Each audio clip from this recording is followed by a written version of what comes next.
Today on the show, we are celebrating 5 years of traveling with the mouse.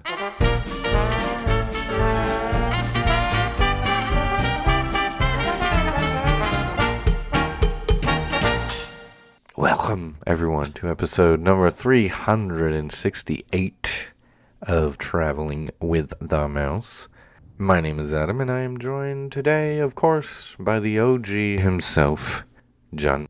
We're not gonna make it. We're not gonna make it. We made it to 5 years. Yes, there we go. We made it. Yeah, we are the original crew. I guess we could say that. We should probably really say that near the end of the show because, it's like, we're not going to make it, and then it's over, No. Anyway. Well, I did listen to some of our first episode from 5 years ago. Which started the same way this episode started, just you and I, me and you. It was August the 2nd, 2017. Or should I have said you and me and you? You and I. Just the two of us. That's how it went. We didn't have an intro. We didn't have our tagline. We didn't have, our merch. We didn't have a YouTube channel or any of the other. We did have our email address. So, yes, we're just going to post this show and post this show in the show notes. Show notes. Anyway, and see the evolution of Traveling with the Mouse. Yeah. It's a shell of its what it is now. I mean, it's a shell. It's a shell of its former self. What? Wait, did I say that wrong? Strike that. Reverse it. No, it's become way more than what it started out as. But right. I guess I would like to think that our camaraderie is the initial attraction, not just the subject matter. Yeah. You know what I mean? We have good banter. That's what people stick around for. Yeah, I think that's what keeps people coming back for more. Yeah. And we don't talk over each other at all. Yeah, and right. We never talk over each other. As an early as an early comment suggested, that John guy is hilarious or something like that. I forgot what it really said. I think it was like great show guys, that John guy is awesome or something like that. That was our first review, and it was not by me. I know somebody accused me of that, but it was not by me. Yeah. One of our reviews talks about a certain guest host that shall remain nameless, but I think it came from that person. Yeah, I got a pretty good idea since it was like his same iTunes handle, I think, and everything, if I'm not mistaken. Anyway, one of the first things we did talk about was our first trips to Disney World. I thought that might be interesting to revisit. So we'll do it two ways. The first trip we ever did physically as a person, and then the first trip that we did that we remember, probably. So when was your first trip ever? Well, I think you already know this. We discussed this, didn't we? I don't know. I'm just asking. We may have said it on episode 1. We did. That's why. You are talking about my first Disney World trip, right? Not my first trip. It was like 80 something, 81 maybe, 80. As I've said before, my first one was actually in utero. Oh yes. I think I was actually conceived at Disney World. You mentioned that too. You think so? By midichlorians. Yes. Once I was there, I just You happened. were near the site that would one day become Galaxy's Edge, and then you were formed. Yeah, the midichlorians formed me. So, the first time I actually remember going, though, was 92. First time I went physically was 87. May have been 85, technically. Well, I know for a fact you were there in May, June, probably June. I think it had to have been June of 87 because it was after James's kindergarten graduation, so it had to be June. Yep, we have video of that one. But I don't remember anything about that. I do remember... Well, actually, I think I do remember 89 because I do remember going to the studios. You actually remember, as in you have memories that you... Yeah, there's certain memories I have that had to have been 89. Like Herbie in the driveway, I remember that very well. Really? I'm surprised you remember that because you would have only been... I remember Catastrophe Canyon just because it was scary. What, at that point, 3? I feel like we saw a kill boat. Was that right? Was there a kill boat on the backlot tour? I think there was one, but maybe some of these memories are more from the video. For you from the video. Yes, it could be tied to it, but I feel like I have a first-person view of certain things. I remember having a nightmare after the Great Movie Ride, like as I mentioned earlier, I think. I don't know if I mentioned it on the show, because of the alien scene. And I had Yeah, also you did. already previously had a nightmare for the movie Aliens when I was that age. I remember one of those trips, probably 89 most likely, having something from Captain Cook's with Meemaw, and she was dipping her fries in both ketchup and mustard, and I tried it, and I have kind of one of my things ever since then, I guess, is to do both or just mustard, really? because I guess that's really where I guess I could originate that back to my love of mustard. I would prefer mustard over ketchup as a condiment. Mm-hmm. I prefer mayonnaise. You prefer mayonnaise as a French. condiment? I'll dip my fries in there. No, I don't. Well, usually if I get something like a burger from Wendy's or something, I usually get all three. Yeah, I'd rather have mayonnaise than not have mayonnaise. If it was just ketchup and mustard, I wouldn't do it anymore. I have to have mayonnaise on it. And the one condiment I cannot do without is the mustard. I can do without the other two. Mustard is the main condiment for me. Do you prefer Dijon mustard or just yellow mustard? I know that I prefer a brand mustard over the Walmart stuff. I know that because I've tasted a definite difference there. What about like deli mustard or whatever you call it? Dijon? What? No, Oh, I know Dijon. what you're talking about. Is it brown mustard, I guess, would be more deli mustard? Maybe. I like that too. All mustards. I think my favorite brand of mustard, though, is French's. Oh, yeah, okay. Which Yeah, I like classic. Heinz too, but yeah. All right, we're way off topic again. Well, you know. Something else we talked about in that first episode. Of course, D23 had just happened. Galaxy's Edge was announced. This was 2017, as I mentioned, 5 years ago. We talked some about the Star Cruiser. Which is funny because that just came to fruition. Right. And Yeah, it was I know. announced in 2017. Right. I know we talked about how, like, maybe like on Millennium Falcon, the things that you do would follow you around. And it's like, well, not really. Like Okay. you know what I mean? There's Like a lot of things that got cut short, did it not? I mean, Yeah. we were thinking we would have Roman droids. Yes. We have the closest thing to Roman droids in Epcot with ICANN. Right. Or isn't that what it's called? Yeah, something Yeah. like that. I wish there was some gonk droids just walking around. That would be fun. I wonder if they the concept didn't entirely develop in time for Galaxy's Edge, and maybe that is what they're using over there in Epcot, and they just have the one and they can get away with it because they don't have to have like a ton of free roaming droids, and it's not near as expensive. You know what I mean? If that's the case, I mean, if they could get a bunch of robots just like that or similar to that over in Galaxy's Edge, it would work. Yeah, I don't know why you can't do that. Do they think Cost. it's too crowded? I think part of it's cost. I'm sure that one robot's got to be expensive. But like a gonk droid, you could have like a person in the costume, you know? Yeah, I You guess. have to have someone really Is there short. a person in that one? I don't think there is. I think it's kind of like the trash can. I bet it was a person in the original Star Wars. I can guarantee it was probably No, I'm talking about Kenny the Baker. ICANN. Well, yeah, it might. I don't know. I I don't think that's a real person. I think don't think that's so. an actual robot. Possibly. I think it's similar to the someone what was controlling them the off trash site. can. Yeah, I think it's similar to the trash can in Tomorrowland. What was the trash can called? Push. Right, which is I back, think it's by the similar to way. Push. Did you see that? The No, I haven't electric seen that yet. umbrella one. I saw somebody post that. I think it was Blog Mickey.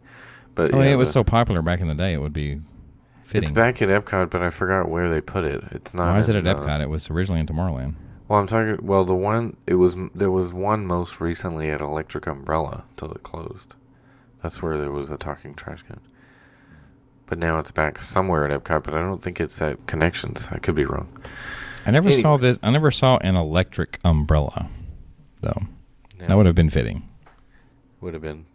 All right. Another thing we talked about at the end was, we talked about Galaxy's Edge being a answer to, Harry Potter 5 years later, now that it's actually open and post-COVID world, do we think that it's better than Wizarding World? I've never been because I don't like Universal, so. I've never been because I don't like Universal. I mean, it's like saying you haven't even given it a try, so you don't like it automatically. I know I hate Comcast with a passion, and guess who owns Universal? Well, you've had your issues with Comcast, yes. Mm-hmm. I don't want to give them another cent of my money. Right, okay. So if somebody else buys them, I'll go. You're just using that as an excuse. Pretty much. Because that's an NBC Universal. You like The Office. Yeah, but that was how many years ago now? Yeah, Like, it's a Universal product. I'm sure there's other Universal Friends. Yeah, I haven't watched that in years. I don't watch The Office like James does. That's for sure. It was on NBC. Yeah, I used to watch those shows, but that was like 15 years ago. You can pretty much say that about every show. You don't watch any current shows. What do you watch currently? Nothing. See, there you go. Because I am old and have no time. Speaking of watching, as of yesterday, and I still haven't seen it yet, Lightyear's on Disney Plus, but I haven't watched it yet. Yeah, I haven't watched it either. Yeah. I did watch Jurassic World Dominion. Oh, speaking of Universal, yeah, great segue. Well, we're also talking about movies, but I did watch Jurassic World Dominion. I kind of want to see that one. Which I thought it was, critics always dog this stuff, but for free. I still thought it was pretty good. I think you would really enjoy the original cast, like some of especially the Ian Malcolm lines that are interjected. If you buy my ticket, I'll watch it. If I buy your ticket? Right, because I'm not giving Universal another dime. As I said, Comcast. I actually got it on Prime, so is there a way I can share it with you? I don't guess there is. I just wonder if there's a way you can share something you've already bought. Probably not, because I would have to have your credentials to watch it, probably. I could loan you my credentials? Yeah.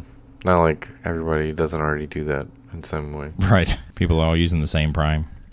So anyway, do we think Galaxy's Edge is great? I'll put it that way after seeing it. I tell you what, whenever I first went there, I actually enjoyed, the attractions were okay. We had Smuggler's Run, which was neat for what it was. The neatest thing about it was the fact that you were in the Millennium Falcon, let's be honest. Yeah. As far as the attraction itself, it's just another version of Star Tours, really, like a more slightly more advanced. Yeah. It can be fun still. Again, they've tried to, with the different positions, tried to make it, more rewritable, but after you've done it, say, a half dozen times, you've probably done most of the positions. Right. So I would say my biggest thing about that is the whole right pilot, left pilot thing where, you go up and down and you left, right. Like, nah, that's not how you fly the Falcon. Well, that's just giving everybody something to do. Then the other two positions. Pilots. Right. Like, not pilot and co-pilot. The gunners are okay. You just hold the button down literally the entire time to shoot. Let's do it. Yeah, the most fun I've had doing it was engineer, actually. Really? I kind of liked repairing things. The only thing I liked about engineer was you get to look around more, because I'm not pushing buttons all the time. I'm looking around like, oh, this is cool. Well, I felt like I was doing more as an engineer. I say that because every time something needed repaired, I had to push up, I had to pay attention to what needed repaired. All you're doing is pushing the same button over and over on the side. It's like, it's not great, but... Yeah, if you're a gunner, you're... Especially if you put the auto sight on, or whatever you want to call it. Yeah. You're literally just pushing buttons in, but it also is the most optimal way to score points. But, right. But, yeah. I don't know. It's an okay attraction, like you said. I do wish there were different missions you could do. Wish they might integrate to it. Yeah, they could eventually, which I thought they were hinting at. I need to go back and look at some of the D23 back 5 years ago and see, because it seemed like they made you think there were multiple missions you could do on Smugglers. Well, it's supposed to affect your storyline on the Star Cruiser, right? Isn't it the way it's designed now? Right. But nobody talks about the Star Cruiser anymore. I literally seen nobody talking about the Star Cruiser. Yeah. Already. Which is another interesting point about Galaxy's Edge. It has that wow factor the first time, but after you've gone and done things several times, you kind of, it's cool, but like for me, I've done, Rise of the Resistance probably 10 times at least, and it's fine. See, that's one thing you've got that a lot of people don't. You've ridden, the fact that you don't even live there and you've ridden it 10 times. Not everybody can say that. Right. That's true. We've talked about this. They are definitely making these things for the one-timer or the once every few years kind of visitor guest. Yeah, that's what they want. The repeat guests are the ones that complain about everything. Because we see it. We see the flaws because we're there more. But yeah, I guess. I complain about some things that I haven't even done. Like, I don't think I'm going to be big on the Magic Band Plus, which we talked about. We talked last week. Yeah, Last week. I'll probably still get one just for the heck of it, but... By the way, some of the reports I've seen in a week's time since then suggest that the battery life is just slightly over 2 hours. So yeah, I've heard people even if you've got it fully charged, you're probably going to need to bring more charging capabilities with you if you don't already. Yeah. But you're going to make sure you have to bring enough charging capabilities, because what if you're just planning on, charging your phone once or twice? Especially if you're going to be there all day. Right. How can they not have a battery that lasts better? What's funny to me is if that only lasts about 2 hours, it's been said that the Bounty Hunter game could be up to a total of like 6 hours if you did it from start to finish. Yeah. So you couldn't even finish that game on one charge. You had to almost charge the thing 3 times if that's the case. Yeah. Wait, Disney World is 6-part how-to video series explaining how Genie Plus, and Lightning Lane work. Oh, really? No, you just came across that? Yeah, I was looking at different stories and see that. Are they posting this online? Disney themselves? Yeah, it looks like they're... I don't know where you see these videos. Interesting. I'll have to look at those later. Going back to the Galaxy's Edge thing, though, I think it's... The more I go, the more it's like, yeah, okay, it's okay. So maybe that's that repeat thing. I still love... What I like more than anything now is taking people who haven't been there before, or going with somebody, and then you kind of... The reveal of the Falcon, for example, is really cool. It's impressive when you see it up close. Oh, yes. I mean, I still like seeing it in person. Yeah, I love it. The food is underwhelming. The drinks at Oga's are overpriced and overhyped. But it's still a cool, fun thing to do. Like I would go if I was bringing somebody. But it's like, I'm not going to just go hang out there myself, because they're trying to capitalize on the Star Wars by overcharging, like way overcharging for mediocre drinks and such. Of course. And the food. The food is okay. They had to change the names back to things that made people sense actually to people. recognize. I don't know what what is a tip-yip. Right. Oh, it's fried chicken. And the question is, how much did that truly help? I mean, I don't know. Docking Bay 7 is just meh, and it's not. When I think of here's where I want to, if I'm planning it out, right? Yeah. When I want to go get something to eat, it's not one of the first places I think of when it comes to food. It's not Galaxy's Edge. No, yeah, not at all. And the marketplace to me is underwhelming because they made it super small. Like, this is Disney World. You didn't expect 1 million people to show up, and it's like nobody can fit in these tiny stores. You know what I'm saying? The market area, it's like, why? Why did you design it that way? Like, I get that it looks Star Wars-y and it's awesome, but I can't fit in the store. There's like 100 people in there, and I can't see what I'm doing. It's like, and during COVID, you had to wait in a super long line, and they let like 3 people in a store at a time. Yep. It's like, oh my gosh, I can't even move around in here. So how am I going to see anything? I think I had to wait in a line the first time. Like, you had to reserve a time, wasn't it? Yeah. Do you still have to reserve a time for building a droid? I know you used to. Yeah, I think so. Yeah. Because you still have to for a lightsaber, right? So. Right. I just haven't looked at that in a long time to try and, it hasn't grabbed my attention to do so. So. Yeah. And again, it's like I did the lightsaber thing once. That was awesome. You did the build a droid. It's cool, but it's like I don't want to do this often. Right, exactly. It's like I'm not going to come back for this every time. Pretty soon the audience is going to be played because they're going to have sold enough of them. Yeah. That it's going to be mostly just fanboys at that point, which is not going to be enough, let's be honest, to sustain. Yeah, not enough. Steadily, probably, going in there. Because here we are, we're going into...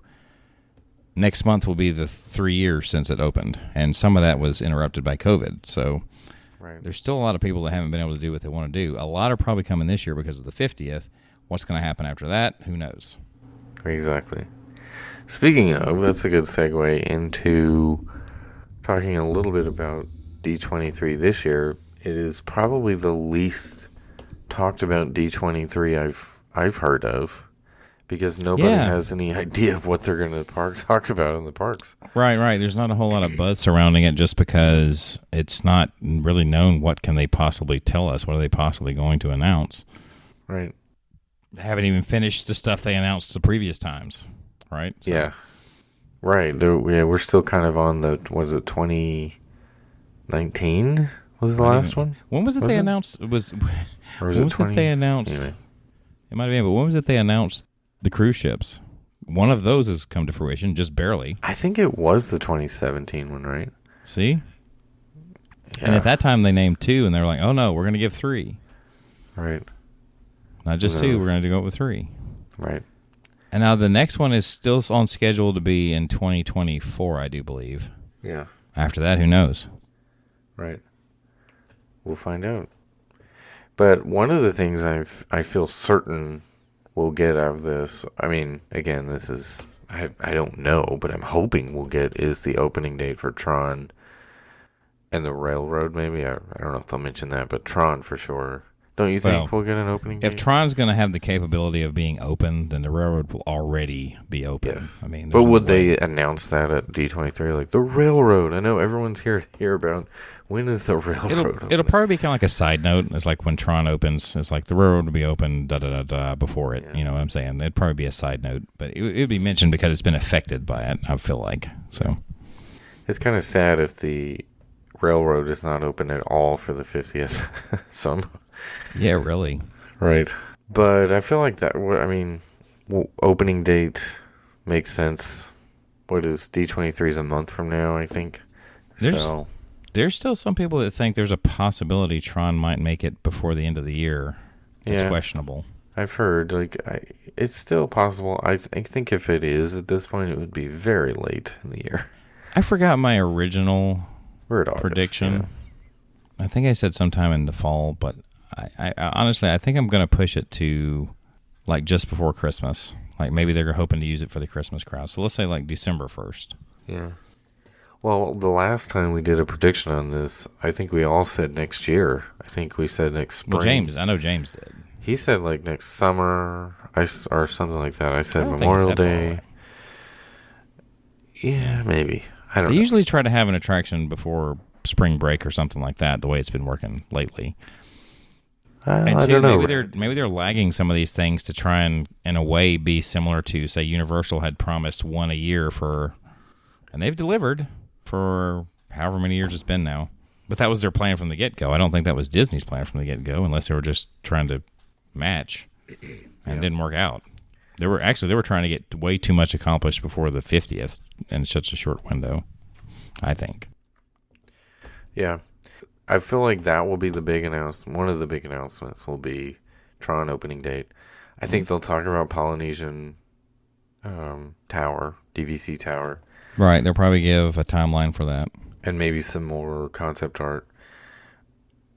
I feel like Woody's barbecue, like, why would they, like, that's Well, not they've got a to big give thing. an update, though. They might say, like, an opening date for this, but it might be part of it, but that's not something big that anybody wants to hear about. I guess the real question is, are they going to blow us away with anything, right? Yes, right. Like Is there something going to be new. anything? Could there be something under wraps that we've never heard of before, that this is the first time we hear of it?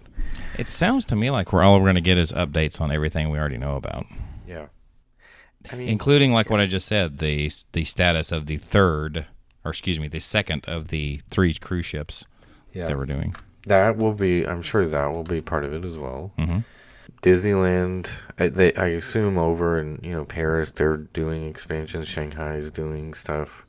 So that'll probably be part of it as well. Not to mention that, have you heard of any new attractions for Shanghai in a while? I don't recall any being announced. Aren't they building a Zootopia land or something?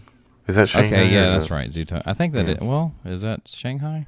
Well, the good news is Josh tomorrow is going to be doing the presentation Sunday, September 11th at 10:30 in the morning. That's his job. I mean, it was It Chapek's is. job when he was in his position. Of course, but I'm just saying, Josh has some personality, so it'll be interesting to hear him talk about it versus Chapek. But Iger did the announcement for like Galaxy's Edge and stuff, didn't he? Like he did a few. I remember hearing him talk about it. Well, yeah, he was really banking on that one. That was one of his last big hurrahs. Right. We're not just building one of them. We're building 2. Remember him saying that. What else? I mean, are we going to hear that Mary Poppins is coming back or Reflection? I doubt it, right? Those Reflection. would be the resort. Oh, yeah. No, I don't think that's happening. And rehab center. No, I think they've put whatever funds they were putting into that. They're taking it and focused on Poly Tower. Here's one that might.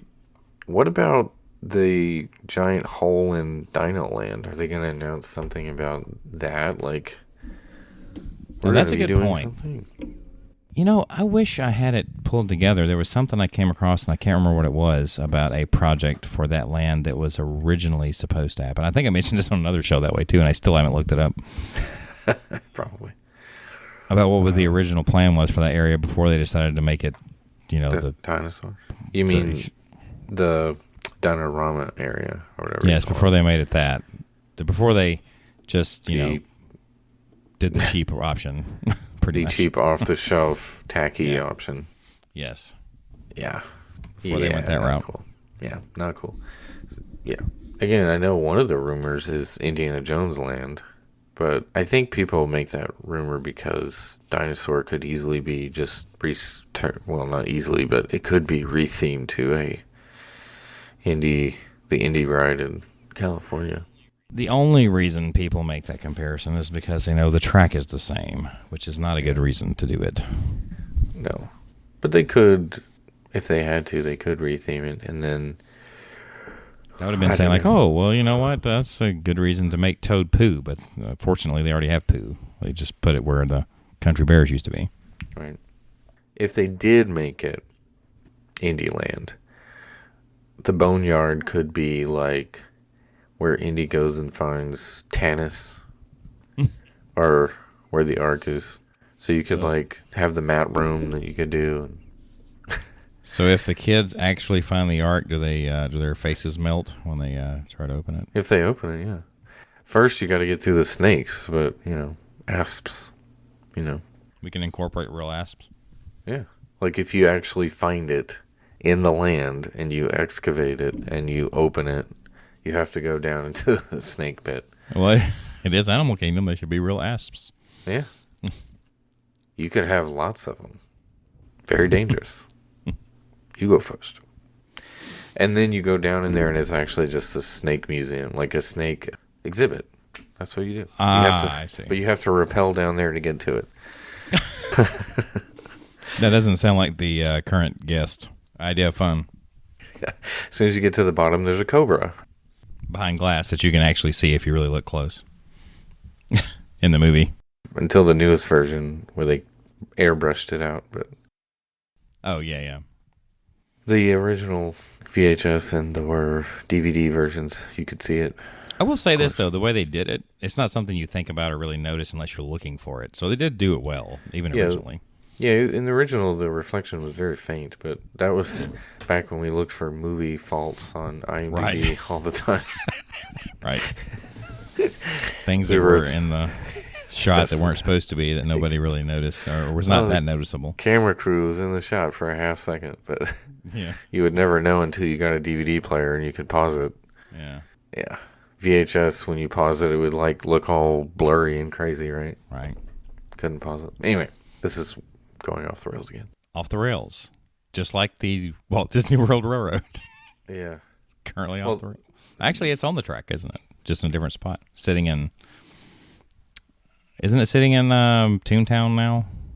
What? The railroad, the cars. Isn't it sitting? Where's Toontown? I mean, not Toontown. You know what I mean. It's what it used to be. It was Toontown. The Fantasyland station. Yeah, the Fantasyland station. Excuse me. I don't think the train is sitting there, but they... I thought it was. It was at one point, but they redid that section of track too. Okay. Anyway, I don't know. What was I going to say about that? I'm sorry. I was going to say, speaking of runaway railways. Railways? I was going to say railroads, but railways. Mm-hmm. That's probably... They may give an opening date for that one out in California or talk more about it. That's possible. It's rumored they're going to have a different scene or an extra scene or something different than the Florida version. That would be fun. Here's a big announcement. They're going to finally announce a new country at Epcot. We thought that would be I remember the last D23. That was a big rumor that didn't happen. Let me guess. It's going to be Russia. Yeah, that'll be it. That'll be the one. Actually, they were talking about Russia back in the early 90s. They had like promos out and everything, but that's another one that didn't. There's a ton of countries that they potentially were going to put there. Right. Well, like, for instance, one of them. The pavilion that eventually became Norway was going to be a, oh gosh, how did they put it? It was going to combine several countries instead of just Norway, but Norway ended up being the one sponsoring it when it was all said and done. Well, let's see. That would be a big announcement, though, if they did a new country to Epcot. But if they announced anything coming to World Showcase like that, would be interesting. But yeah, I can't think of what it would be. I know they at one time that were hoping, I think, based on that little area that looks like the African outpost, they had probably hoped on doing some African country at some point. Well, anyway, I mean, we have no indication that anything new is coming, so it's hard to speculate. But that area in Animal Kingdom would make sense. I think they would give another Epcot update, and let's see if anything's changing besides what they've already kind of announced. Yeah, the Epcot just needs to get finished. It doesn't need to announce anything else at the moment. But I wonder if the construction pit / Journey of Water, they may give an update on that or an opening date. I don't know. Play Pavilion, maybe that's something that could be brought up again. Because they are talking about, they have sort of brought it back up into, I think there's permits filed, right, for that. I feel like they would benefit from doing, benefit from doing something with a gaming company, like I said, because, Universal has the whole Nintendo Land coming up. If they're going to do a Play Pavilion, they would benefit from partnering with. Yeah. But who out there is, like we discussed, who has the characters? Right. Unless you can do something with Sega character-wise, because they still use their characters, even though the gaming system itself is kaput. But it did generate some characters that obviously people still use. Sonic, for instance. So. Right. Yeah, and Sonic has those movies. Who made the Sonic movies? Let's see. I think we said Paramount. Right, it was Paramount. Yeah, we're rehashing an old conversation. Yes. I forgot about that. Yeah, but so I mean, that's just one of the things that the only reason why we're bringing it up again is because of D23 and what they could talk about, though. So what they might. That's a potential for Epcot. Potential is the Play Pavilion.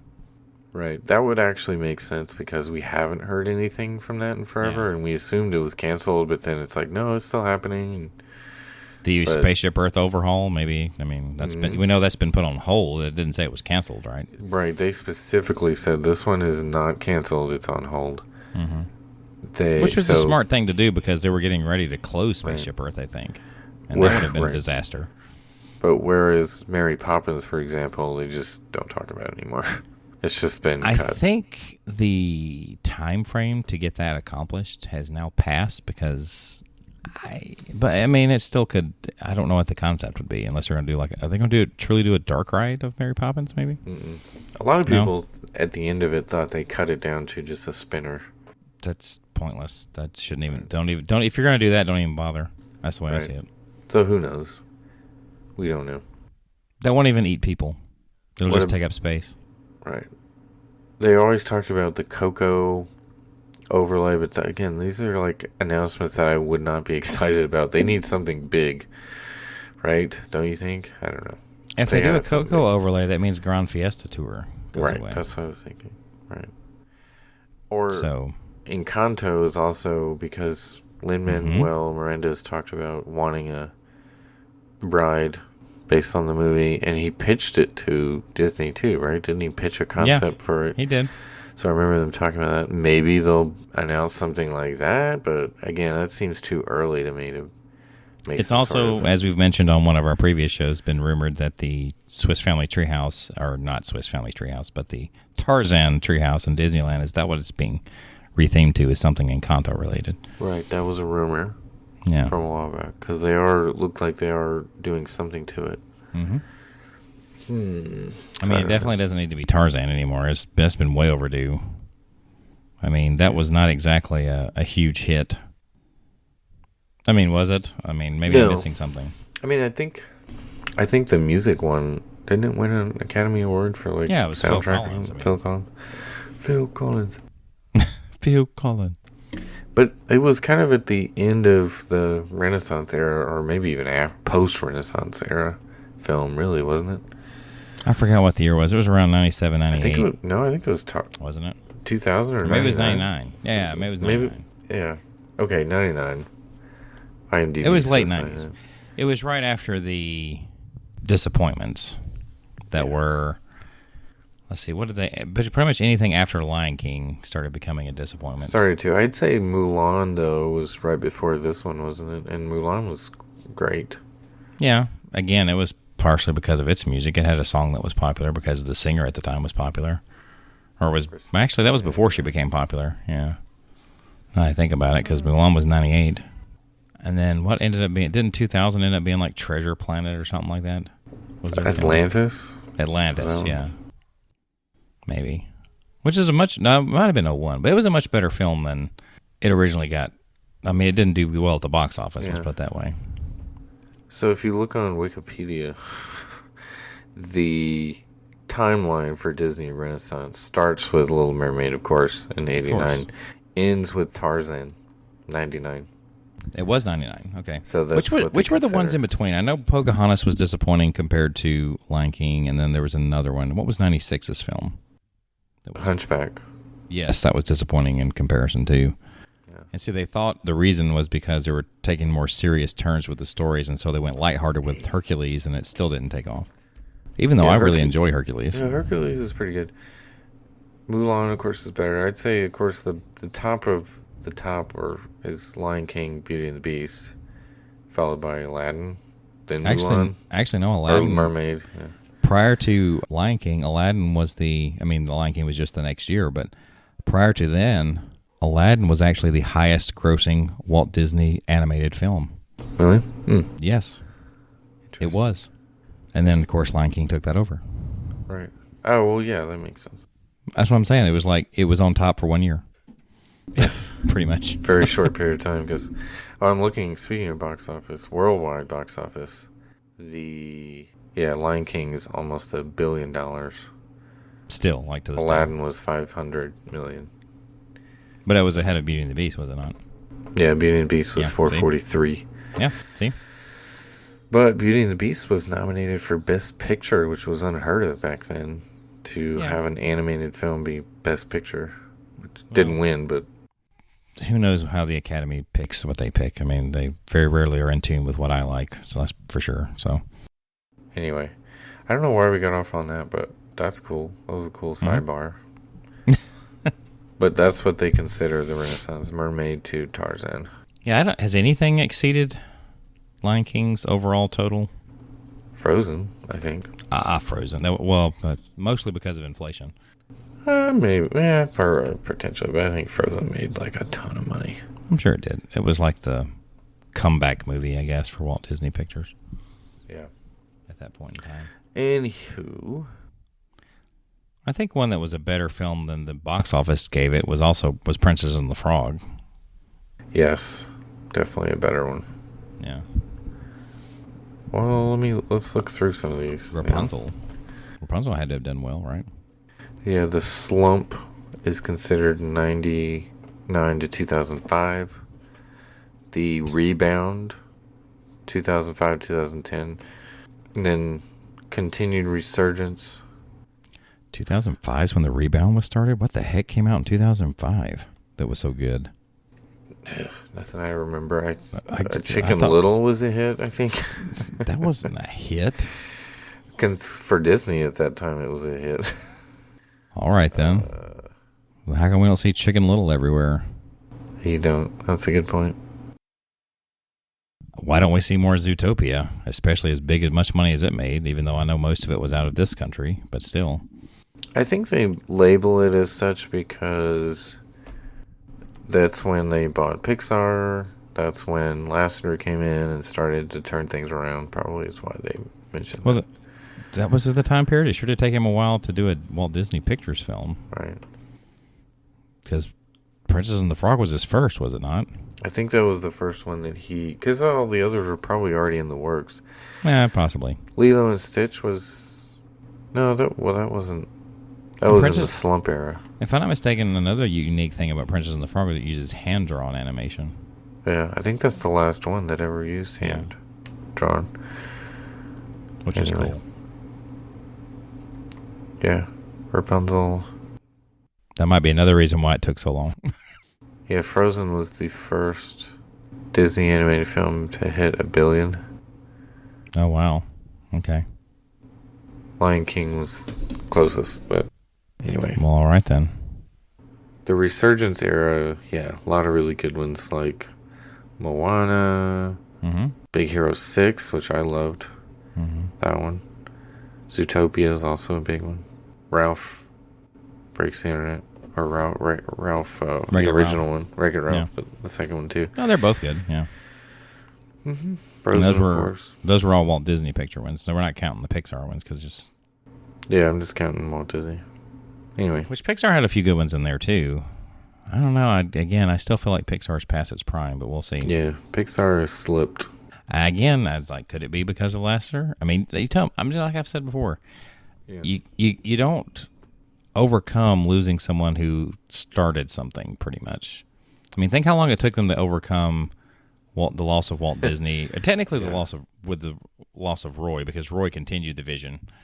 Took almost 20 years after Walt died, I would say, before pictures, before the entertainment It was side. Eisner that saved it, yeah. Yeah. In between.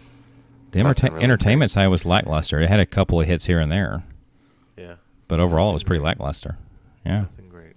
So, I mean, anytime you lose the main influence of something, it can make a difference. Especially when it's sudden and they didn't have somebody like groomed, you know? Mm-hmm. There's clear leader at Pixar right now. I mean, there's several good, very, very good. Yeah, I guess you would say, what was it? Pete Docter was the most notable one that was still there. Right. But some have moved on. Yeah. Some are still there, but there's no clear, like, this is the guy, like Lasseter was, or the girl. Yeah, well, I'm just saying Lasseter was the clear, like, he's the guy. Yeah. Like, Kathleen Kennedy is the person for Lucasfilm, whether you like it or not. Yeah, she's been inconsistent, we'll say that. Because remember, she had her hands in Obi-Wan, and we kind of held our breath there, but it turned out okay. Right, Obi-Wan overall turned was out good. Well. Yeah.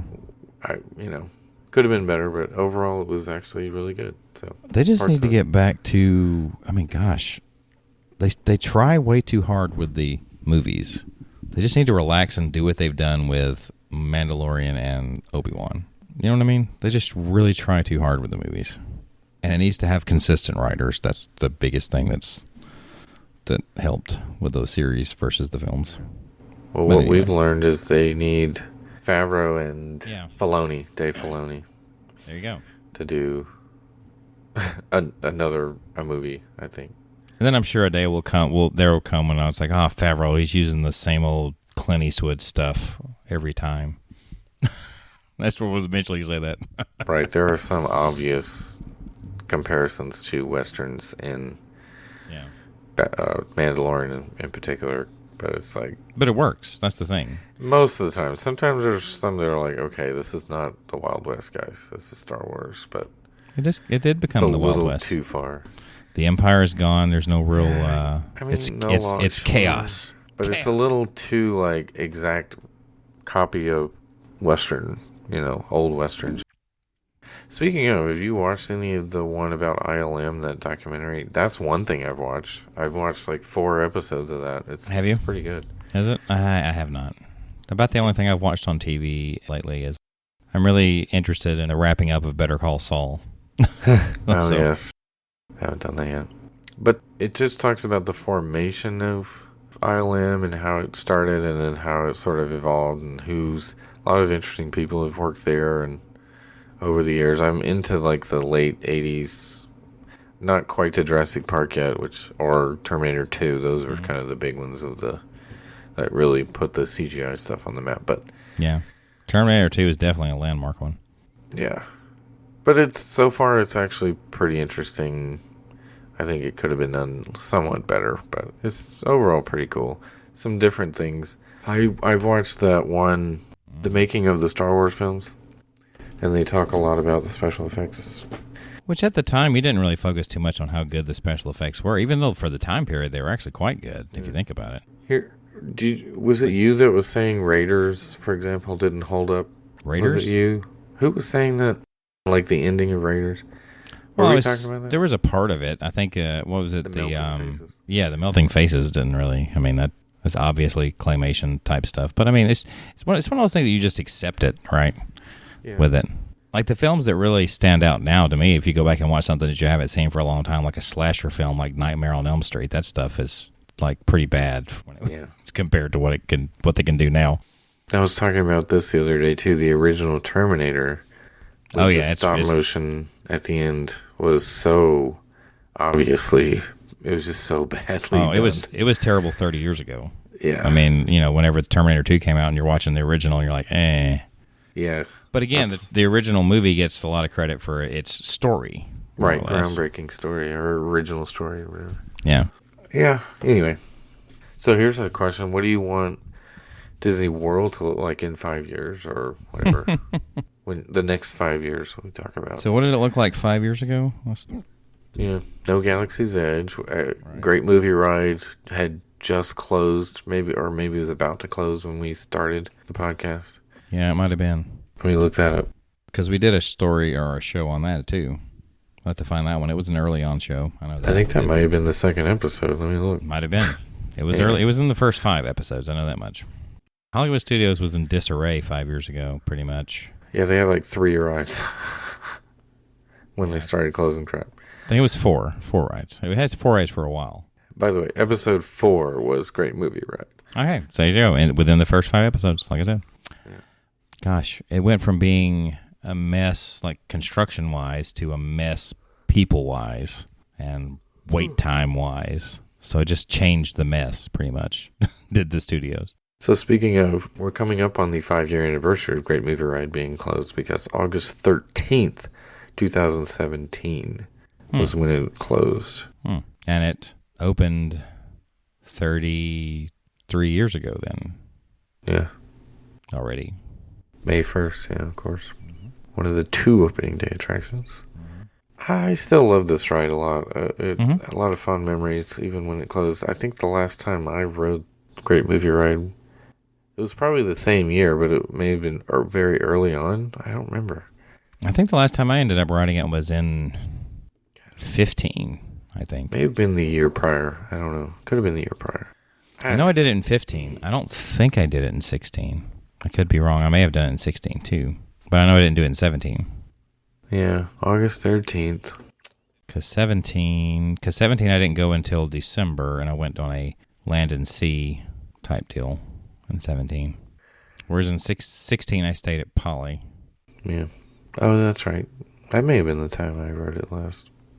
Anyway, one thing I hope is different 5 years from now is I hope that Genie Plus works better or is free again. Yeah. Or is replaced. No, but, right.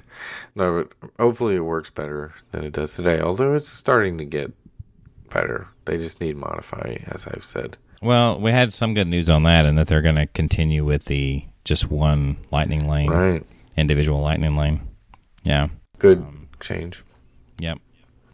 That was a good change. We praised that change when it happened. We're glad it's kind of been extended at the very least. I think it works better. It gives Genie Plus, the regular Genie Plus, a little bit better value, and I think that's good for their image. Add some more to the Genie Plus pool. Right. Mm-hmm. So I remember when we talked about this, we were like, yep, this is great. I'm glad they actually did that. It does make the most sense. Like 2 individuals per park seems outrageous because just take whatever your latest ride is, give it the individual. Exactly. Right. So obviously Tron would get it, and then that would make Mine Train regular Disney Plus, where it would actually be, a good value. Nice, right? Nice to have it in there versus paying. It would actually help even out some of the big rides there. Because that would be a big think about that. Yeah, a lot of people would be jumping on that one. Yeah, I still probably wouldn't be jumping on it very big, but yeah, I wouldn't either. Even though I've paid for it individual, like you said. Yep, I've done it, but I don't want to keep. Well, and this last time I did it at the end of the night, and my wait was acceptable. So, okay, if I'm going to do that, I don't think I'd pay for it at all, right? Right. It makes sense to keep Guardians at Epcot, Rise at Studios, and Flight of Passage, of course, makes sense. I'm going to say, Rise will continue to be that one at the studios until they just decide to make the next e-ticket attraction, apparently, that they're going to add there to go with all their other 5 other e-tickets that they have there. I feel like they need it on individual every day just because it breaks down so much. You can always sell less of those. Right. Maybe they should do a refresh of the stunt show. At least that would be a people eater for a while. Yeah. I mean, I think a decent amount of people still come to it. But what I mean is, if you change the show, you would probably have more people wanting to see it, at least for a little while, and that would definitely eat some people in Hollywood studios. Although I have to say, I like the fact that they have some, a lot of Raiders. You mean all Raiders? Right, I guess I should say. But I'm just saying that is the best one. I've thought about this recently since we were ranking things last week. I'm like, the indie films, for a while there, I would say Crusade was my favorite. But I think I'm back to Raiders now. I think Raiders that is almost a perfect movie. Well, see, Crusade was made in, like, it has shades of Raiders. It's like made similar to Raiders. It is. It was made because Temple was so different and dark that... And didn't do as well. And yeah, for that reason. Even though I still like Temple. I was thinking that too. Like, I still do like it. There's a lot of really good moments in it and lines. But as we pointed out, whenever we said if they changed the stunt show, they couldn't just totally go all the way away from Raiders and do just the other films, because their films don't really have enough stunts that you can actually pull off on a stage. So I'm just thinking off the top of my head, what one stunt, and not even one, could you really truly pull off in Temple? The only thing is, it would be really hard to pull off, but the minecart chase where he jumps on... It's mostly CGI. Well, it's not CGI. Whatever special effects you want to call that back then. Right. And who would want to watch a minecart chase? Every time I saw that, I was like, that would be more of an attraction. You can make it. Yeah, exactly. Which they kind of did. Not the idea I had. I had the idea of having it an indoor, like with making it look like there was lava and stuff. That was my idea. With projections. You could do it all with projections now. Yeah, you can definitely make it look good now. But nowadays, there's no reason to build it. That would be a good ride for the Indiana Jones land that they're going to build. I know. Maybe they can make an interactive Indiana Jones attraction, one where you actually do something like when you're trying to go through the three challenges. Yeah. Oh, that would be cool. Don't you think that would be a good idea? See, I should work for Disney. Jehovah, J, and then you fall through the floor. I don't know if you go that extreme, but you could do something that's fun. You could try it. I mean, you're not going to try to cut their heads off either. Do you leap from... Penitent. Yeah. Yeah, that'd be a good way to get rid of these guests that keep fighting at Disney. Like, send them through the challenge thing. You know what I've always wondered about that last challenge on there? All right, it says take a leap of faith from the lion's head, right? Like, how do you fail that if you just... Because all he did was go straight forward. So how does anyone fail that, truthfully? I guess maybe people try to jump. Because obviously there's a path there. I mean, is some people, because they didn't have true faith when they did it, they still stepped straight forward and fell through? I mean, that doesn't... Well, they wouldn't have stepped at all if they didn't believe there was something there to catch them, right? Well, I guess, but the picture and the grail and everything showed a bunch of people falling to the wayside. That's true. Maybe some people tried to jump and they landed and slipped off of the bridge. Maybe they thought they could just they just started walking to the sides. They didn't do it didn't know it was a narrow path. Like, right. Exactly. Didn't know you could walk straight across. They tried to walk at an angle. Yeah. That's not going to work. I don't know why you would do that. I mean, because obviously after he got across, all he did was throw rocks or gravel or whatever on it. Like, that was supposed to help a whole lot. I mean, I don't know. I have to say, that's one of the most, that CG shot or whatever you want to call it, is one that I'm like, do they want me to know see that it's a bridge? Yeah, I know what you mean. Because when they turn the camera angle, like, you can see it. Right. It's like, is it just a bad effect? Or are they trying to make me think it looks invisible, but I can clearly see it? Like, yeah. I don't. I've always taken it as they're trying to show you there really is a path, and it's just an optical illusion. Right. But I can't help but think this is a bad special effect. Then again, there's probably not too many people that got to that point. I mean, let's be honest. Okay, yes. I thought you meant like people watching the movie. I'm like, No. it's I a mean, good like, movie. Oh. And that if they were talking about really people trying to go through these challenges, it's probably the majority of them. That's why there's a huge stack of heads off to the side after the first challenge. Nobody made it past that because the knight was like, oh, I knew you'd come eventually, but it took me 400 years to show up. Nobody showed up between then. There was a lot of decapitations in that cave. What does he do when he hears that? He's just like, oh, all right, another one. He just sat there and was like, oh, another guy got his head cut off. Well, what does he have, a camera? He's in a cave. It's in the same cave. Like, wouldn't the odor eventually get there of like the decaying bodies? Like, oh, he seemed like he was a really long way away. He did very well, though, by the way, to make it all the way to the front where they were, especially as long as he's been there. What did this guy eat for 400 He didn't have years? to. He just kept drinking the water. I guess that's what kept him alive. Mm-hmm. So he didn't have like a break room in the back of that cave. Yeah, because apparently the theory is the reason why Henry died is because you have to continue drinking from the water, drinking from the water in there from the cup. So can't just drink it one time. Since Elsa lost it, so that's why he was like, "Don't cross the seal because I need my cup back. I'm gonna drink out of it tomorrow, because I'm 400 years old." So that guy like just keeled over then. That's why he looked so mad when he waved at Indy at the end. He's like, dang it, you son of a... how am I going to get it? He's... the bottom of this cave. He's pretty much has just existed all this time, but he says his strength has left him, so obviously it doesn't give you... like, it doesn't rejuvenate you, really. It doesn't regenerate you. It just keeps you alive. I mean... I was like, okay. Wow. So it's like the dark side. Your hatred keeps you alive. I guess. Yeah. And this is like the Grail just keeps you alive. I guess. It doesn't do anything else. It just keeps you alive. Pretty much. It has healing capabilities. Right.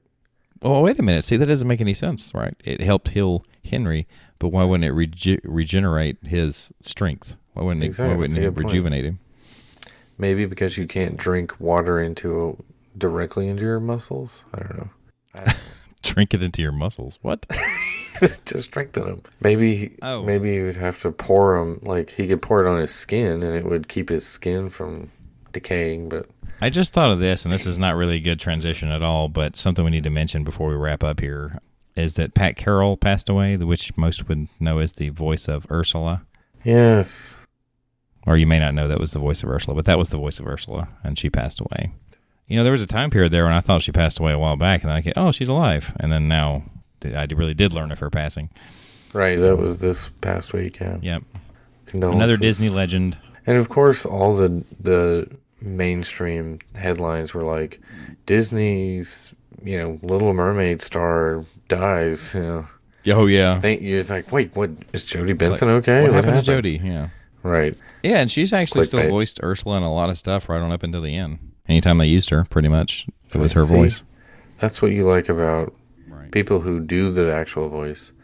Like Larry the Cable Guy does the Mater's Junkyard Jamboree.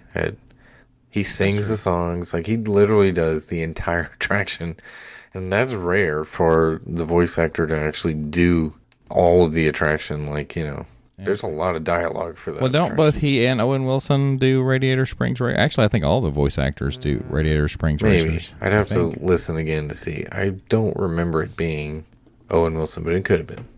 Well, I mean, they would only have a small fraction of their time that they would take to do the voices to do the lines. You would think more would do it, but they don't. Yeah, but I mean, like Buzz and Buzz Lightyear is one of the ones you complain about. I mean, he has a lot of dialogue. Right, but don't you think Tim Allen would do that? Like, he seems like the kind of guy that would be like, yeah, I would do it. But if he had the time, when they needed it. He's got the time. And you say it's not Tom Hanks at the beginning of Toy Story Land? No, it's definitely not Tom Hanks. But again, I can understand Tom Hanks. Like, he's Tom Hanks. Yeah, but what's he doing lately? He's probably doing stuff. But he's Tom Hanks. Like, you would think, okay, this guy's still busy, right? Okay. He's in that terrible Elvis movie, right? Terrible? You've heard it's terrible? Yeah, I've heard it's terrible, but I haven't watched it. I'm still going to watch it. Well, has your mom watched it? Speaking of Elvis. Is it available where she can watch it? No. Oh, good point. I don't know how she gets her content. Yeah.